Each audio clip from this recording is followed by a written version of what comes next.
Now, to the Pennsylvania manhunt. This escaped killer, Danelo Cavalcante.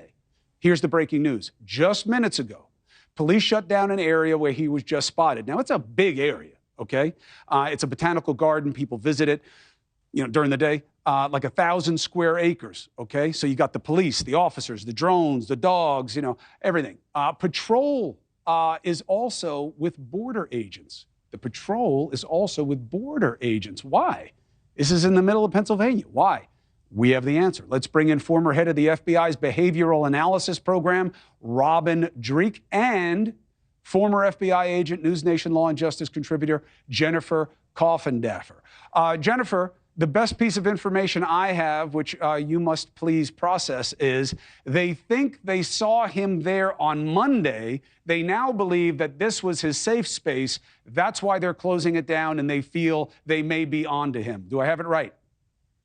You have it right. And they've been focusing on this area. If you watch the airplanes, the air coverage they have on that, it has been very isolated in and around this area. In addition, they've had road closures.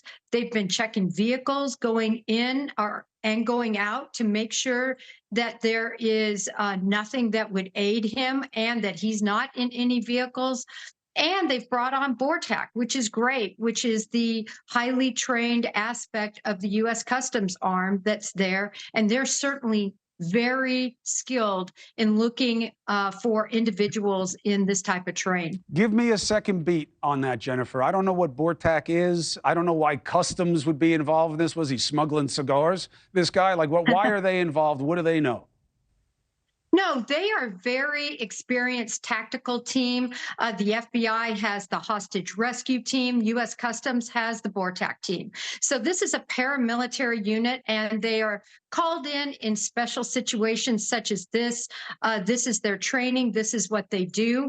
And they just are highly skilled at looking for individuals in this type of terrain, amongst other duties. That's interesting. My producer Isabel brought this up to me that they were there. I thought, is this because he's a Brazil national? But now you explained it. It's because of their tactical expertise. Okay, now, Robin, help us understand the psychological, emotional process of a guy who's trying to hide and escape, but who keeps coming out in situations he has to know are high risk and getting him spotted. What does that tell us about him? Well, you hit it right there at first, Chris, and that is he's from Brazil. I did some research on this, too, because I think this plays into it that's different than the other escapees we've had. It's a highly violent gang he was part of, any one of them down there, with a high mortality rate and chance of death of like 20%, and the life expectancy is only 48. And I think when he first escaped, he had a mindset of escape. I think that's evolved into survive. And from there, it'll be interesting to see if he's resolved into death at this point and see how long he's going to stand off, because that's the mindset that's going on. That's why CBP was brought in.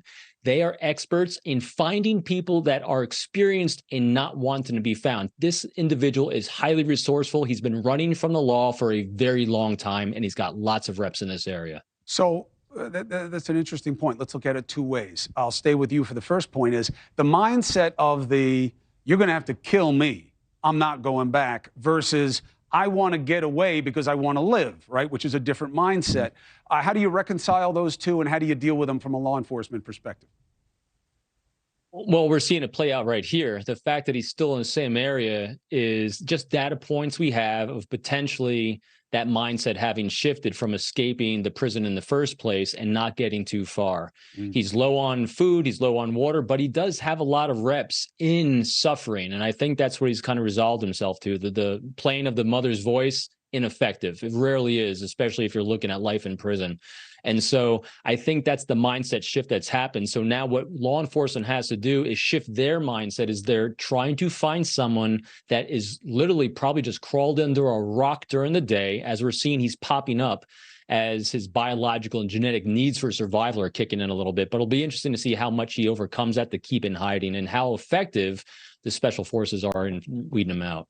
Hey, thank you for watching. Please go to newsnationnow.com, newsnationnow.com, and you can find NewsNation on your television provider. And don't forget to click the red subscribe button down below.